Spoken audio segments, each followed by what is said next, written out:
Hello एमर्स, एक बार पुनः हम लोग आ गए हैं अपने लेक्चर एंड टॉपिक को आगे बढ़ाने के लिए। तो जैसा कि आप सभी लोग जानते हैं, हम लोगों ने पिछले वीडियो के अंदर ये जान लिया था कि हम क्या पढ़ने वाले हैं। तो हम पढ़ने वाले हैं सर्कुलेटरी सिस्टम, ठीक है, यानी परिसंचरण तंत्र। तो चलिए बात करते हैं हम लोग परिसंचरण तंत्र के बारे में, सर्कुलेटरी सिस्टम के बारे में। तो इंट्रोडक्शन में तो आप समझ ही गए होंगे कि पढ़ना क्या है। तो मेनली हम लोग पढ़ने जा रहे हैं एक तो ब्लड और दूसरा हार्ट, लेकिन एक साथ दोनों को पढ़ना पॉसिबल है नहीं, है कि नहीं। तो सबसे पहले हम किसके बारे में पढ़ेंगे? ब्लड के बारे में। जब हम ब्लड के बारे में पढ़ लेंगे फिर हम हार्ट के बारे में पढ़ेंगे, ठीक है। तो चलिए स्टार्ट करते हैं सबसे पहले ब्लड के बारे में।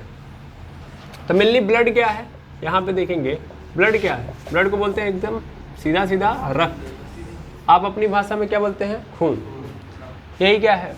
ब्लड ही है।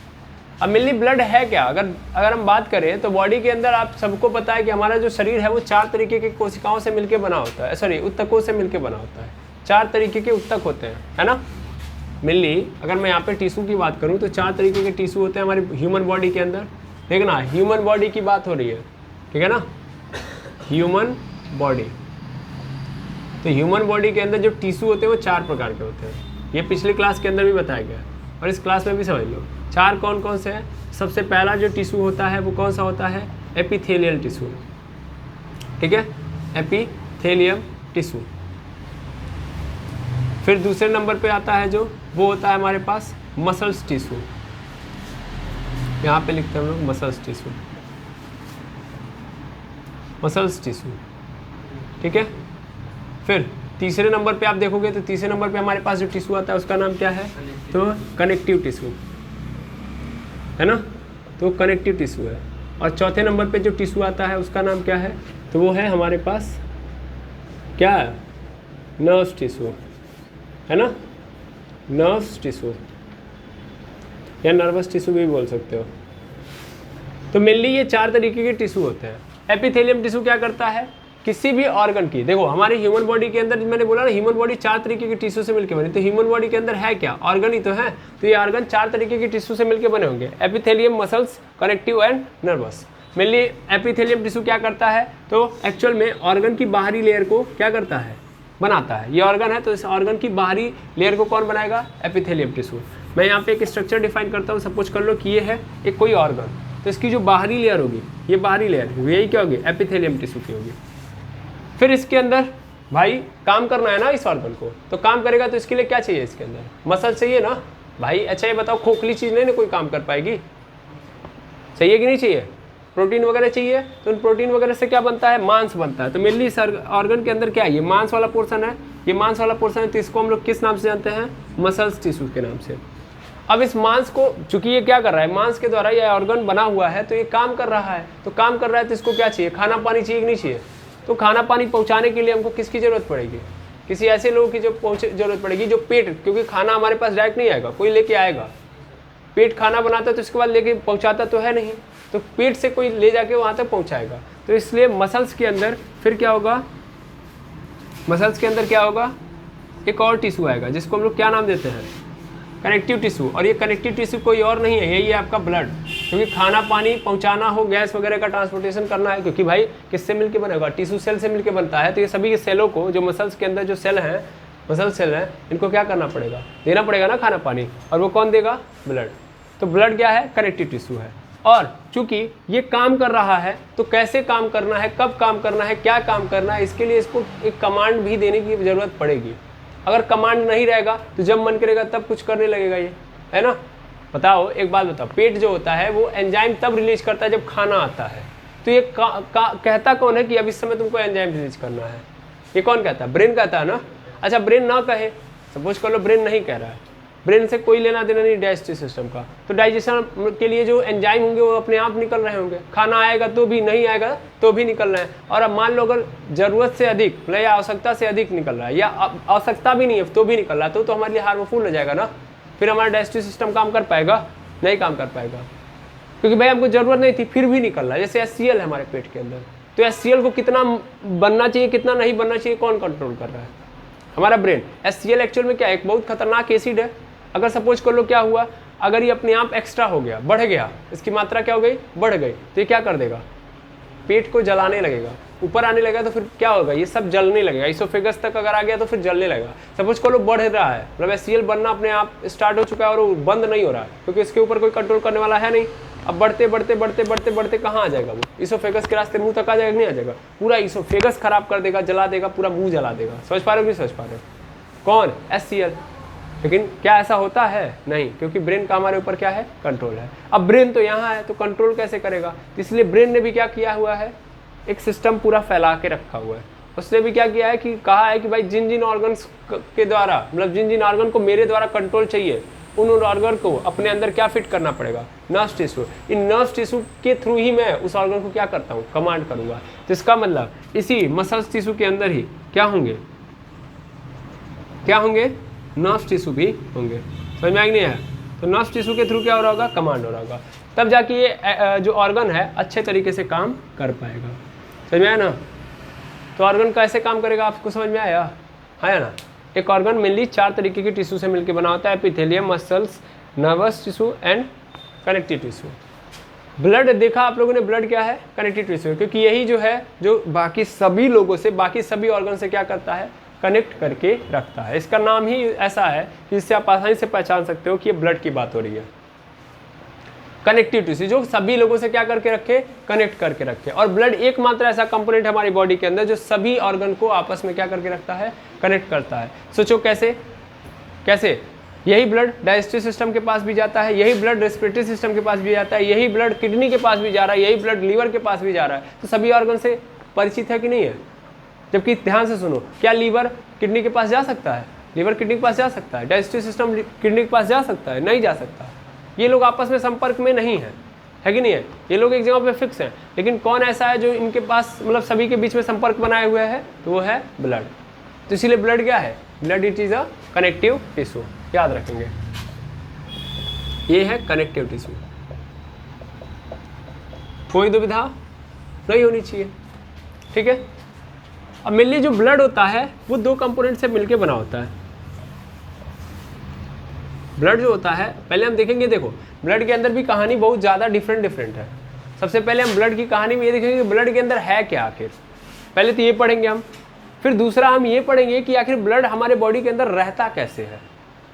तो पहला पार्ट जहाँ पे हम ये देख रहे हैं कि ब्लड के अंदर क्या है, मैं इस टॉपिक को डाल दे रहा हूँ। ब्लड क्या है पहले तो ये समझ में आ गया, कनेक्टिव टिश्यू है।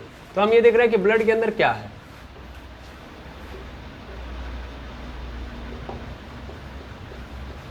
यानी ब्लड किससे बना है, ब्लड के अंदर क्या है, यानी ब्लड किससे बना है। फिर लास्ट में हम क्या देखेंगे कि ब्लड आखिर मूव कैसे कर रहा होता है। तो सेकंड टॉपिक हो जाएगा, ठीक है? और लास्ट में ले जाके किससे कनेक्ट कर देंगे, हार्ट से। तो गेम खत्म, क्योंकि हमारे पास 2 टॉपिक है, एक तो ब्लड है, एक तो हार्ट है। और मैंने आपको पहले भी बताया, सर्कुलेट करने का काम होता है। ब्लड का काम होता है सभी लोगों को कनेक्ट करके रखना, एक दूसरे की आवश्यकताओं को पूरा करना, सब कर रहा होता है बेचारा। लेकिन उसको दौड़ने के लिए जो पावर देता है वो कौन होता है, हार्ट। तो हार्ट के थ्रू उसको पावर मिलती है पूरे बॉडी के अंदर रन करे। तो अगर मैं सर्कुलेटरी सिस्टम में सिर्फ बोल दूं कि मैं ब्लड पढ़ लूँगा काम खत्म, तो ये गलत है मेरी अवधारणा। क्योंकि अगर हार्ट नहीं रहेगा तो ब्लड पंप कर पाएगा, ब्लड दौड़ पाएगा, यही ना। हार्ट अटैक होता है तो आदमी मर क्यों जाता है, क्योंकि ब्लड दौड़ ही नहीं पाता, रुक जाता है तो एनर्जी का ट्रांसपोर्टेशन हो ही नहीं पाता है। समझ में आया नहीं आया? आई बात समझ में? बस यही कहानी यहाँ पे होगी। Blood is the connective tissue. और ब्लड के अंदर क्या है, तो ब्लड एक्चुअल में 2 चीज़ों से मिलकर बना है। कितनी चीज़ों से? 2। सबसे पहली चीज़ एक लिक्विड, मतलब ब्लड के 2 पार्ट हैं, एक तो लिक्विड पार्ट है और दूसरा सॉलिड पार्ट है। सॉलिड मतलब पार्टिकल बोल सकता हूँ मैं, सॉलिड मतलब पार्टिकल, ठीक है? अब लिक्विड वाले पार्ट को हम लोग किस नाम से जानते हैं, प्लाज्मा के नाम से जानते हैं। किस नाम से? प्लाज्मा के नाम से। और सॉलिड वाले पार्ट को हम लोग कार्पसेल्स के नाम से जानते हैं, कार्पस्कल्स बोलते हैं, ठीक है? कार्पसेल्स, क्लियर है? अब प्लाज्मा जो होता है, प्लाज्मा जो होता है वो लिक्विड पार्ट है। वो कितना हो सकता है हमारी बॉडी के अंदर, 55 से लेके 60%, 55 से लेके 60%। और सॉलिड यानी कार्पसेल्स जो पार्टिकल होते हैं वो कितने हो सकते हैं, 40 से लेके 45% तक, 40 से लेके 45% तक ये हमारे बॉडी के अंदर हो सकते हैं। तो यहाँ से ये समझ में आ रहा है कि जो ब्लड है हमारा 2 पार्ट से मिलकर बना है, एक तो लिक्विड और दूसरा सॉलिड पार्टिकल वाले पार्ट है।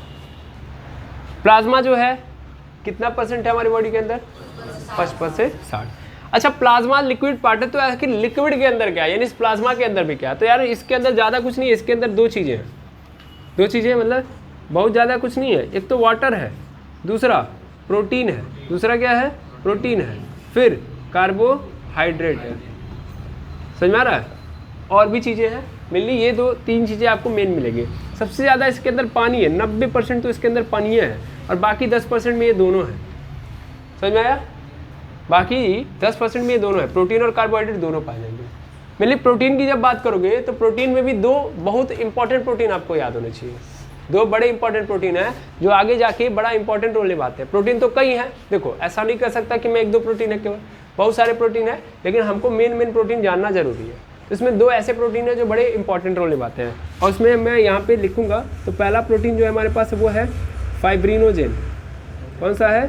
फाइब्रिनोजेन, दिखाई दे रहा होगा, ठीक। और दूसरे नंबर पे है प्रोथ्रोम्बिन, प्रोथ्रोम्बिन, ठीक है। एक तो फाइब्रिनोजेन और दूसरा प्रोथ्रोम्बिन। क्लियर है? तो याद रखिएगा लिक्विड पार्ट के अंदर ये बातें क्लियर है, बिल्कुल। अब आता है सॉलिड पार्ट, सॉलिड की बात करें, मतलब सॉलिड यानी पार्टिकल की बात करें, तो टोटल कितने पार्टिकल पाए जाते हैं? जैसे यहाँ पे तो समझ में आ गया, प्लाज्मा मतलब पानी पाया जाता है और प्रोटीन पाया जाता है, कुछ कार्बोहाइड्रेट पाए जाते हैं, समझ में आ गया। ऐसे ही सॉलिड पार्टिकल मतलब यहाँ भी तो कुछ पाए जाएंगे कि नहीं चाहेंगे? तो यहाँ भी पाए जाते हैं, और वहाँ पे भी कितने चीज़ें पाई जाती हैं? तो यहाँ पे 3 तरीके के पार्टिकल पाए जाते हैं। पार्टिकल यहाँ पे कितने प्रकार के होते हैं? 3। इसको मैं मिटा रहा हूँ, ये आप लोग समझ गए होंगे।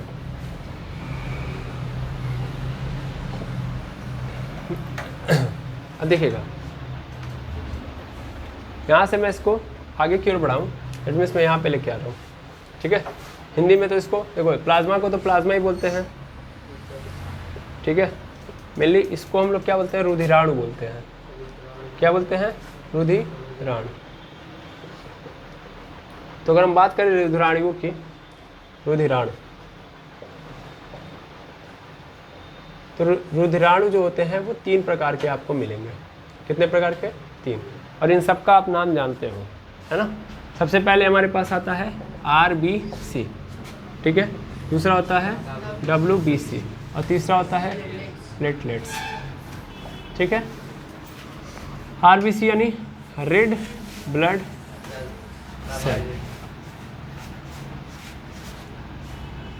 सेल बोलो ज़्यादा बेटर है, रेड ब्लड सेल, ठीक है ना। WBC white blood cell, corpuscles भी बोल सकते हो, तो वाइट ब्लड सेल। और प्लेटलेट्स मतलब प्लेटलेट्स ही होता है, ठीक है।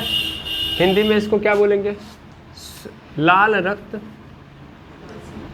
लाल रक्त कोशिका भी बोल सकते हो, कणिका भी बोल सकते हो, ठीक है ना। कण है ना, तो इसलिए मैं कणिका भी बोल सकता हूँ या कोशिका भी। तो लाल रक्त कोशिका मैं यहाँ पे लूँगा यूज में, तो लाल रक्त कोशिका, ठीक है, लाल रक्त कोशिका। वाइट ब्लड सेल मतलब श्वेत रक्त कोशिका, ठीक है ना, श्वेत रक्त कोशिका, ठीक है, श्वेत रक्त कोशिका वाइट ब्लड सेल है। ऐसे ही अगर हम बात करें प्लेटलेट्स की, तो प्लेटलेट्स का आप नाम जानते होंगे। इसको हम लोग किस नाम से जानते हैं? तो प्लेटलेट्स को मेनली तो हम लोग प्लेटलेट्स के नाम से ही जानते हैं, समझ पा रहे हैं। और इसका कुछ अलग नाम लोगे तो इसके साइंटिफिक नेम पे आते हैं हम लोग। तो इसका साइंटिफिक नेम जो होता है थ्रोम्बोसाइट होता है। क्या होता है? थ्रोम्बोसाइट, इसको थ्रोम्बोसाइट बोलते हैं। अच्छा, साइंटिफिक नेम WBC का भी होता है, ठीक है। इसका क्या होता है? तो इसका एक्चुअल में होता है ल्यूकोसाइट। क्या होता है? ल्यूकोसाइट, इसको ल्यूकोसाइट भी बोलते हैं। और RBC को हम लोग एरिथ्रोसाइट बोलते हैं। क्या बोलते हैं? Erythrocyte, erythrocyte. क्लियर है? वैसे प्लेटलेट्स को बिम्बाणु के नाम से भी जाना जाता है, तो हम आगे बता देंगे, ठीक है। आगे मतलब जब अभी यूज आएगा प्लेटलेट्स का तो वहाँ पे देख लेंगे। ओके, क्लियर है? पहले ये बात याद रखो, रुधिराणु टोटल कितने हैं? 3, RBC, WBC, platelets. RBC red blood cells, WBC white blood cell, platelets थ्रोम्बोस, या रुधिर बिम्बाणु भी बोल सकते हो उनको, ठीक है। क्लियर है? अच्छा, इनकी बात सब करोगे, अगर इन सब की बात करोगे बारी बारी, और भी जैसे इनकी संख्या की बात कर लो, मतलब मेनली इनकी संख्या। तो संख्या अगर बोला जाए तो हमारे पूरे ब्लड के अंदर, अच्छा पहले ब्लड की मात्रा कितनी होती है ये जान लेना। 5 से 5.5 लीटर, है ना, 5 से 5.5 लीटर होती है। क्लियर है? पूरे शरीर के अंदर ब्लड, ये सभी व्यक्तियों के अंदर वेरी करता है, समझ में आ रहा है? तो मेनली यहाँ पे देखेंगे जो रेड ब्लड सेल, इसकी संख्या होती है वो कितनी होती है? 50 लाख होती है। कितनी होती है? 50 लाख। रेड ब्लड सेल की संख्या 50 लाख होती है। और अगर हम बात करें तो इसका जो आयु होता है, आयु मतलब समझते हैं कितने दिन तक ये जिंदा रहता है? 120 दिन। 120 दिन तक ये जिंदा रहते हैं सेल, उसके बाद ये डेड हो जाते हैं। ठीक है? अच्छा, अभी डेड और मतलब बनने और डेड होने की कहानी मैं बताऊंगा। वैसे वाइट ब्लड सेल की मैं बात करूं तो वाइट ब्लड सेल कितना, मतलब संख्या कितनी होती है इनकी? मैक्सिमम 10,000 होती है, 10,000। और आयु कितनी होती है, मतलब एज कितना दिन तक जिंदा रहते हैं बेचारे साहब? तो 7 दिन तक। कितने दिन तक? 7 दिन तक। और ऐसे ही थ्रोम्बोसाइट की बात कर लें तो संख्या इसकी कितनी होती है? 2 से 2.5 लाख होती है। 2 से 2.5 लाख वेरी कर रही होती है, इतनी होनी चाहिए मैक्सिमम। जबकि आयु कितनी होती है इसकी? तो आयु इसकी 4 दिन होती है। ठीक है? क्लियर है? तो ये इस तरीके से भी आप जानने की ज़रूरत है इसको कि भैया ये कितने दिन तक जिंदा रहेंगे, कितनी संख्या होती है। अब ध्यान दीजिएगा, इनके काम तो बड़े अनोखे अनोखे हैं, सबका काम अभी हम देखेंगे। लेकिन अगर आपको ये पता करना हो कि हमारे ब्लड के अंदर ये सभी कंपोनेंट ठीक ठाक है कि नहीं है, तो मतलब मेन कंपोनेंट ये सबकी जांच करनी हो, तो इसके लिए हम लोग क्या यूज करते हैं? CBC टेस्ट कराते हैं। CBC टेस्ट में हमको ये पता चल जाता है कि एक्चुअल में RBC की जो संख्या 50 लाख है वो है कि नहीं है, WBC की संख्या 10,000 होनी चाहिए, वो है कि नहीं है, और प्लेटलेट्स की संख्या 2 से 2.5 लाख होनी चाहिए, वो है कि नहीं है। ठीक है? तो CBC काउंट ब्लड सेल, क्या मतलब है इसका? Count blood cells. ठीक है? इससे पता चलता है। और जब भी आप किसी डॉक्टर के पास जाओगे, किसी भी बीमारी को लेकर जाओगे, सबसे पहले नंबर पे वो CBC जांच जरूर करवाते हैं, समझ आ रहा? तो CBC जांच एकदम समझ लीजिए प्राइमरी लेवल का टेस्ट है, तो उसको करना ही पड़ेगा। ठीक है? चलिए, माफ़ी चाहूँगा, लाइट थोड़ी सी चली गई थी, इसलिए यहाँ से स्टार्ट कर रहे हैं पुनः। कि बाकी सब तो यही है, समझ में आ गया होगा यहाँ तक। अब कहानी को थोड़ा सा आगे बढ़ाएं। जैसे कि हम CBC की बात करें तो CBC मतलब ये बता रहा होगा कि ये सभी कंपोनेंट्स बराबर है कि नहीं है। ठीक है? अब देखिएगा, इसमें जो सबसे बड़ी बात आती है, किसकी बात आती है? तो वो RBC की आती है। पहले हम RBC समझ लें। RBC एक्चुअल में अपने आप में बड़ा रोल निभा रही होती है हम लोग के शरीर के अंदर, यानी ब्लड के अंदर इन सब में से सबसे बड़ा रोल निभा रही है ये। मतलब सर ये दोनों क्या हैं? उतने काबिल तारीफ नहीं है? नहीं। जैसे मेन अगर हम ब्लड के वर्क को देखें, मैं यहाँ पे ब्लड के वर्क को भी लिख दे रहा हूँ ताकि आपको ये चीज़ें समझ में आ जाए कि आखिर RBC क्यों इंपॉर्टेंट है। तो ये याद रखिएगा, काउंट ब्लड सेल। मैं थोड़ा सा साइड में देखिए समझा रहा हूँ कि वर्क या फंक्शन ऑफ ब्लड। तो मेनली फंक्शन ऑफ ब्लड की यदि मैं बात करूँ, दिखाई दे रहा होगा कि एकदम खराब है? ठीक है? चलो, तो ब्लड का फंक्शन है क्या? Transportation of nutrient. ठीक है? ट्रांसपोर्टेशन ऑफ न्यूट्रिएंट यानी पौष्टिक तत्वों का परिवहन। एक तो ये होगा। दूसरा, गैसेस का एक्सचेंजेशन ऑफ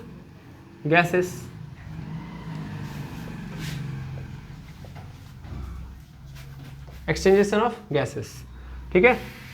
या यहाँ पे बोल सकते हो विनिमय, गैसों का। चलिए देखिएगा, माफ़ी चाहेंगे, जो बल्ब था यहाँ से ऑटोमेटिक नीचे आ गया है, तो इस कारण समस्या क्रिएट हो गई है। लाइट नहीं है तो थोड़ा सा समस्या होगी। तो गैसों का विनिमय मतलब जैसे कि ऑक्सीजन है, तो ऑक्सीजन किस में कन्वर्ट हो जाता है? कार्बन डाइऑक्साइड में। तो ये गैसेस का क्या है? एक्सचेंजेशन हो रहा है। मेनली एक बात और समझिएगा, थोड़ा शांत रहिएगा। तीसरे नंबर पे हम सुनेंगे। तीसरे नंबर पे एक और काम करता है, एक्चुअल में हमारे बॉडी का टेम्परेचर मेंटेन करता है। इसके लिए भी मैंने बात कर ली थी, है ना? टू मेंटेन टेम्परेचर ऑफ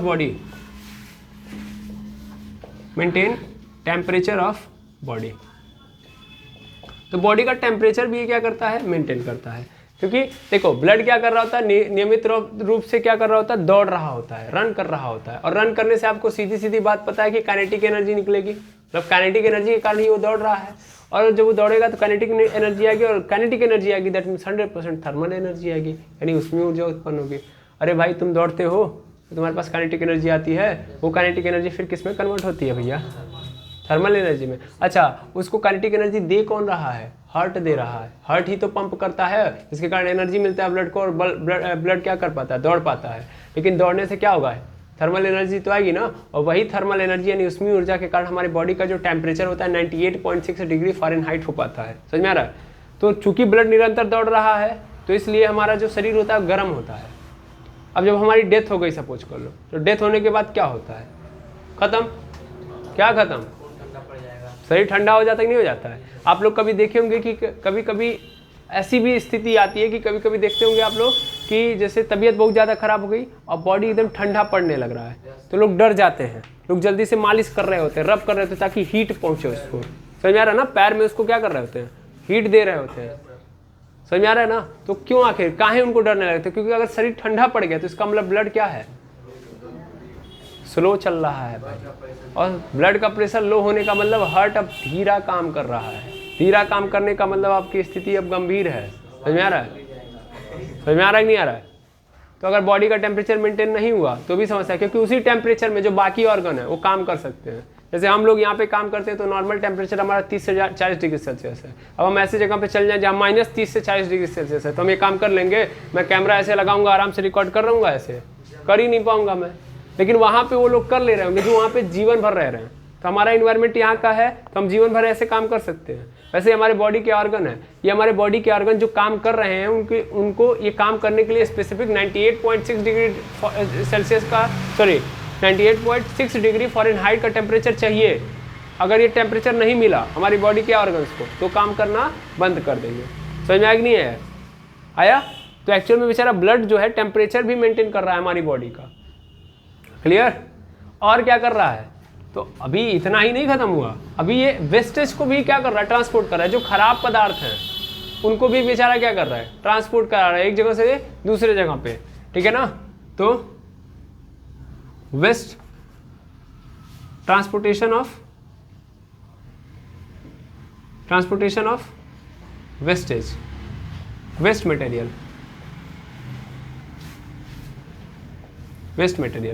यानी अवशिष्ट पदार्थों का भी परिवहन कर रहा है। मैं हिंदी में नहीं लिख पा रहा हूँ क्योंकि जगह नहीं है, बाकी आप समझदार हैं कि मैं क्या लिखा हूँ कि बॉडी के टेम्परेचर को यानी बॉडी के तापमान, शरीर के तापमान को क्या करता है? मेंटेन करता है, नियंत्रित करता है। चौथे नंबर पे कि ये वेस्ट मटेरियल का क्या करता है? ट्रांसपोर्टेशन करवाता है, यानी अपशिष्ट पदार्थों का भी क्या करवाता है? परिवहन कराता है। हिंदी में आप लिखेंगे अपशिष्ट पदार्थों का परिवहन। यहाँ पे लिखेंगे क्या लिखेंगे?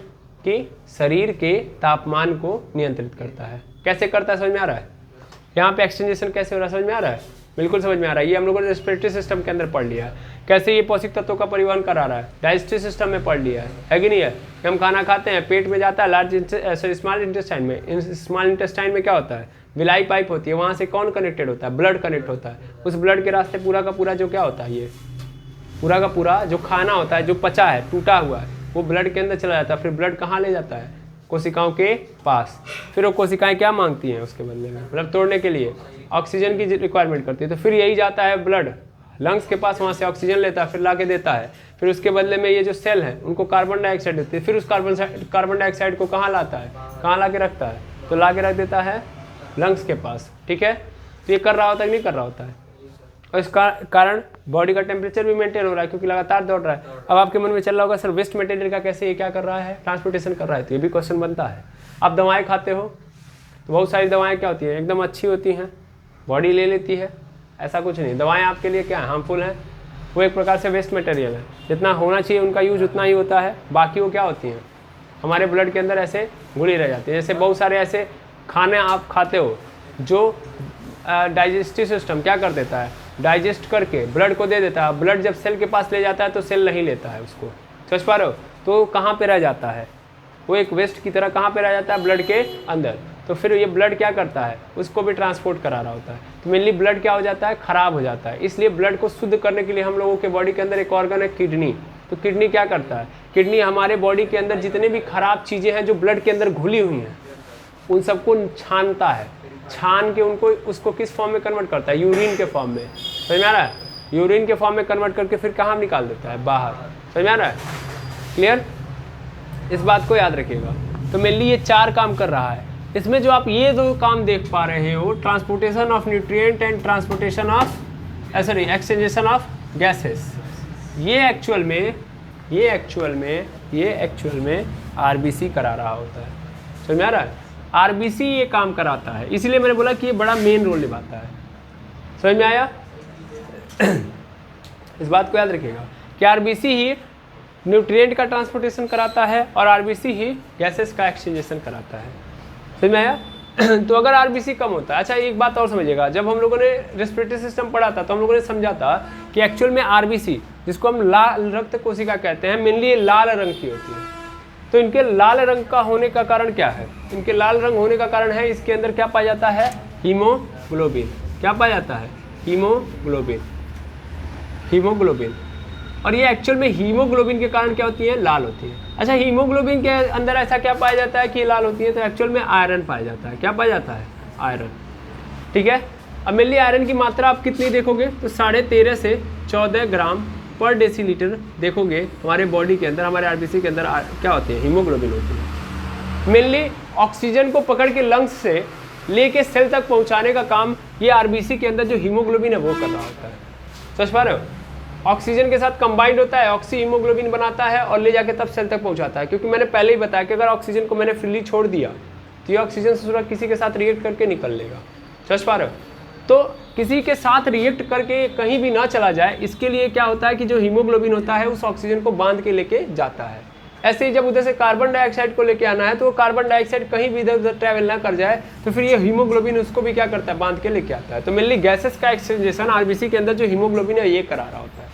और यही हीमोग्लोबिन उत्तरदायी होता है न्यूट्रिएंट के लिए भी। एक्चुअल में इसका काम है कि जब किसी चीज़ को एक जगह से दूसरी जगह लेके जाना है तो सेफली एक जगह से दूसरी जगह में पहुंचा पाऊँ, इसलिए उसको बांध लेता है और बांध के लेके जाता है। तो मेनली कौन करता है? ये हीमोग्लोबिन।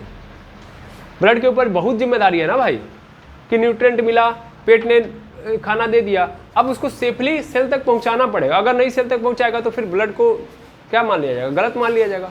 ब्लड का काम ही यही है। तो ब्लड के अंदर एक क्या होता है? हीमोग्लोबिन, यही सेफली ये सब पहुंचा रहा होता है। अगर ये नहीं बांधेगा तो वो जो हमारा खाना वो कहीं भी चला जाएगा, है ना? किसी भी फॉर्म में ग्लूकोज है तो ग्लूकोज किसी भी फॉर्म में ट्रांसपोर्ट होने लगेगा, इधर से उधर होने लगेगा। बहुत सारे पदार्थ होते हैं ना हमारे बॉडी के अंदर, कहीं भी कोई भी रिएक्शन हो जाएगा जिसके कारण हमारे जो पदार्थ है, न्यूट्रिएंट है, वो खराब हो जाएंगे, जो ऑक्सीजन और कार्बन डाइऑक्साइड है वो भी खराब हो जाएंगे। समझ पा रहे हैं? तो खराब ना हो इसके लिए हीमोग्लोबिन उत्तरदायी होता है और यही ट्रांसपोर्ट कराता है सेफली। समझ में आया? तो याद रखिएगा कि रेड ब्लड का सेल्स या रेड ब्लड सेल या लाल रक्त कोशिकाएं का रंग लाल होता है, इसका कारण है हीमोग्लोबिन। और हीमोग्लोबिन के अंदर क्या पाया जाता है? आयरन। समझ में आ रहा है? मेनली लड़कों के अंदर तो ज़्यादा होता है, लड़कियों के अंदर कम होता है। ये हीमोग्लोबिन की मात्रा जो होती है लड़कियों के अंदर कम होती है। जैसे लड़कों के अंदर बात करोगे तो 13.5 से 14 ग्राम पर डेसीलीटर पाया जाता है, जबकि लड़कियों के अंदर 13 से 13.5 तक पाया जाता है, 14 नहीं पाया जाता है। लड़कों के अंदर ऐसा मैं मानूँ कि 1 ग्राम पर डेसीलीटर ज़्यादा ही पाया जाता है। तो अब ज़्यादा पाए जाने से होगा क्या, ये समझो। मेनली आप समझ पा रहे होगे कि हमारी बॉडी जो है लड़कों की, मतलब मेल की जो बॉडी होती है वो बहुत क्या होती है? कठोर होती है, हार्ड होती है कि नहीं है? जबकि लड़कियों की बॉडी सॉफ्ट होती है। अब सॉफ्ट और हार्ड होने का सबसे बड़ा कारण है हीमोग्लोबिन। हीमोग्लोबिन मतलब आयरन, आयरन मतलब लोहा, लोहा मतलब कठोर। तो ये बताओ तुम्हारी बॉडी के अंदर जितना ज़्यादा लोहा पाया जाएगा, इसका मतलब तुम्हारी बॉडी उतनी ही कठोर होगी कि नहीं होगी? जितना कम लोहा पाया जाएगा इतना कम कठोर होगी, यानी वो सॉफ्ट होगी। तो लड़कियों के अंदर हीमोग्लोबिन की मात्रा कम पाई जाती है, इसलिए लड़कियां क्या होती हैं? सॉफ्ट होती हैं। समझ में आ रहा है? जबकि लड़कों की स्किन आप देखोगे तो क्या होती है? कठोर होती है। कारण हम लोगों के बॉडी के अंदर हीमोग्लोबिन ज़्यादा पाया जाता है। क्लियर है? हाँ या ना? अब ऐसा नहीं है कि इनकी बॉडी फिर कभी जीवन में कठोर नहीं हो सकती, ऐसी बात नहीं है। देखते हैं कई सारी ऐसी लड़कियाँ होती हैं जो बॉडी बिल्डिंग करती है, मसल्स गेन करती है, तो वो भी बॉडी बिल्डिंग में आती हैं, उनकी भी बॉडी स्ट्रांग होती है। समझ में आ रहा है? लेकिन नॉर्मली जो लड़कियां आपको मिलेंगी वो कैसे मिलेंगे? सॉफ्ट बॉडी की ही मिलेंगी। क्यों भाई? हीमोग्लोबिन कम है और नॉर्मली वो अपने आप को ऐसे ही रखती भी हैं, है कि नहीं? हम लोगों का क्या है, जैसे मन करे वैसे रख लिए, मन किया नहाए, नहीं मन किया नहीं नहाए, 5-5 दिन तक नहीं नहाए तो भी जीवन चलेगा। समझ में आ रहा है? तो धूल के पार्टिकल आए, चिपके हमारी बॉडी के ऊपर और कठोरेस बना रहे हैं। लड़कियों का ऐसा नहीं है भाई, साफ़ सुथरा रहती हैं। हाँ, एक दिन में 4 बार नहाएंगी बेचारी से, ताकि एक भी धूल के पार्टिकल चिपकने नहीं चाहिए बॉडी से। तो ये सब डिफरेंस है लड़कियों और लड़कों के बीच में, ठीक है। मेनली सिर्फ यही कारण नहीं होता है, एक और कारण होता है कि इनके बॉडी के अंदर का जो हार्मोन होता है और हमारी बॉडी के अंदर का जो हार्मोन होता है वो अलग अलग होता है। समझ आ रहा है, एक और कारण ये भी है। मेनली हमारी आवाज़ देखते हैं आप लोग कैसी होती है, मोटी होती है, इनकी आवाज़ कभी मोटी नहीं होती, इनकी आवाज़ पतली होती है। हमारे पास दाढ़ी मूछ आता है, इनके दाढ़ी मूछ नहीं आता। तो इसका कारण क्या है? हार्मोन। इसको भी मैं पढ़ाऊँगा आगे जाके, यहाँ पे आप पढ़ रहे होंगे रिप्रोडक्टिव सिस्टम, है ना। यहाँ पे हम लोग बात कर रहे होंगे जनन तंत्र के बारे में, तो वहाँ पे हम बताएंगे आपको, ठीक है ना। तो मेनली वहाँ पे आप समझेंगे कि कारण क्या होता है, हार्मोन। हार्मोन्स के कारण ऐसा होता है। हार्मोन मतलब समझ पा रहे हैं, what is the means of hormones? हमारे बॉडी के अंदर एक हार्मोन है टेस्टोस्टेरोन, टेस्टोस्टेरोन बोलते हैं इसको, और इनके बॉडी के अंदर रिलीज होता है एजेस्टेरोन, ठीक है। एजेस्टेरोन और टेस्टोस्टेरोन में डिफरेंस है। टेस्टोस्टेरोन जो होता है हमारी बॉडी को और हार्ड बनाता है, और इनके अंदर ऐसा नहीं है। एजेस्टेरोन ऐसा बिल्कुल नहीं करता, इसीलिए इनकी आवाज़ पतली ही रह जाती है। और हमारी बॉडी में जब टेस्टोस्टेरोन रिलीज होता है, जैसे 13-14 साल तक के बच्चों को आप देखेंगे तो बोलेंगे तो लड़कियों की तरह बोलेंगे, लेकिन जब वो 13-14 साल के बाद जाएंगे तो उनकी आवाज़ धीरे धीरे क्या होने लगती है, मोटी होने लगती है। क्योंकि आपको मैंने पढ़ाया है कि आवाज़ कहाँ से आती है, लैरिंग्स से आती है, और लैरिंग्स में क्या लगे हुए हैं, 2 वोकल कॉर्ड लगे हैं जो बहुत पतले हैं। लेकिन जब टेस्टोस्टेरोन रिलीज होता है तो क्या कर देता है, मोटा कर देता है। मोटा होने से आवाज़ क्या हो जाती है, मोटी हो जाती है। समझ में आया? टेस्टोस्टेरोन क्लियर है, ये समझ में आया? तो आरबीसी कितना बड़ा काम कर रहा है हमारे बॉडी के अंदर, क्या क्या काम कर रहा है, क्लियर है। मिलनी और भी बातें हम कर सकते हैं, तो सबसे पहले इतनी बातें आप नोट करेंगे, फिर हम अगली बातें कर पाएंगे, क्योंकि बोर्ड पूरा भर चुका है। अब मेनली अगर हम और बातों को समझे तो अगर हमारा जो आरबीसी है, आरबीसी किसको लेके जा रहा है, ऑक्सीजन को, ठीक है। या सीधा सीधा मैं बोलूँ तो ब्लड के अंदर अगर क्या मिल गया, ऑक्सीजन, क्या मिल गया, ऑक्सीजन। तो इस टाइप के ब्लड को हम लोग ऑक्सीजनेटेड